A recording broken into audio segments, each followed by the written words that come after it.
પૂર્ણા ગામ હળપતિવાસ પાસે આવેલી એક જ્વેલર્સની દુકાને તસ્કરોએ નિશાન બનાવી હતી। જ્વેલર્સની દુકાનની બાજુમાં આવેલી બે અલગ અલગ દુકાનોમાં દિવાલોમાં બાકોર ઉપાડીને તસ્કરો જ્વેલર્સની દુકાનમાં ઘૂસ્યા હતા। ત્યારબાદ અંદાજિત 1.5 થી 2 કિલો ચાંદીના દાગીનાની ચોરી કરીને પલાયન થઈ ગયા હતા, જેથી સવારે ચોરીની જાણ થતાં પૂર્ણા પોલીસની ટીમ ઘટનાસ્થળે પહોંચી ગઈ હતી। પોલીસે આજુબાજુના સીસીટીવી ફૂટેજની તપાસ શરૂ કરી હતી।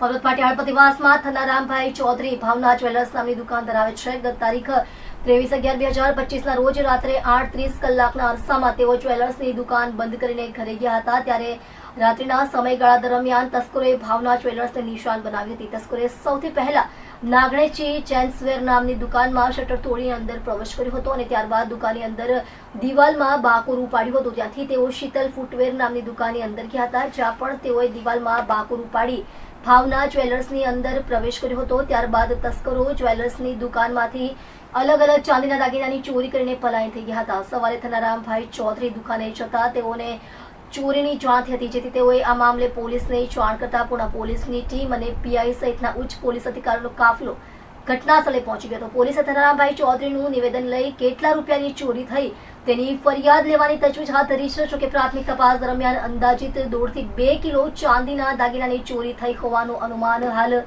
લગાવવામાં આવી રહ્યું છે। ચોર શખ્સ દુકાનમાં પ્રવેશ કરતી વખતે સીસીટીવી કેમેરામાં કેદ થયો હતો, જેમાં તે મોઢે રૂમાલ બાંધેલો જોવા મળે છે। જોકે દુકાનમાં પ્રવેશ કર્યા બાદ ચોર દ્વારા સીસીટીવી કેમેરા પણ બંધ કરી દેવાયા હતા, જે સૂચવે છે કે ચોર જાણભીદુ હોઈ શકે છે। આ બનાવમાં આવતો પોલીસે જ્વેલર્સ અને તેની આજુબાજુમાં આવેલા તમામ દુકાનો તથા આ વિસ્તારમાં આવેલ અન્ય દુકાનોના સીસીટીવી ફૂટેજની તપાસ શરૂ કરી છે। ચોરી કરનાર તસ્કરોએ બે અલગ અલગ દિવાલમાં બાકોર ઉપાડી જ્વેલર્સ સુધી પહોંચ્યા હતા, જેના કારણે તસ્કરોએ અગાઉ આ જગ્યાએ રેકી કરી હોવાની પણ શક્યતા સેવાઈ રહી છે। જેથી હાલ તો પોલીસે ચોરીની સાથે સાથે આગળના દિવસોના સીસીટીવી फुटेज પણ તપાસવાનું શરૂ કર્યું છે। मेरा नाम हेमाराम चौधरी है।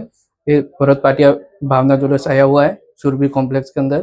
सुबह में 9:30 बजे के आसपास हमने दुकान खोला 9 बजे, तभी दरवाजा खुला हुआ था। फिर अंदर आए तो देखा तिजोरी टूटा हुआ। फिर बाथरूम देखा तो बाथरूम से अंदर से आया हुआ था।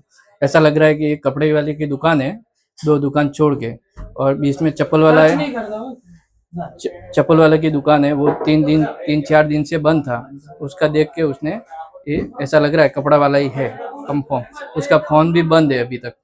तो आपका जो ज्वेलर्स की दुकान है आगे से बराबर बंद था? हाँ, आगे से बराबर बंद है, आगे से नहीं। इसने पीछे से रात को 12 बजे के आसपास उसने काटा है सीढ़ी और हथौड़ी से, और अंदर प्रवेश किया है। क्या क्या चोरी हुआ है? अंदर से चांदी के सिक्के भी गए और भी गए हुए।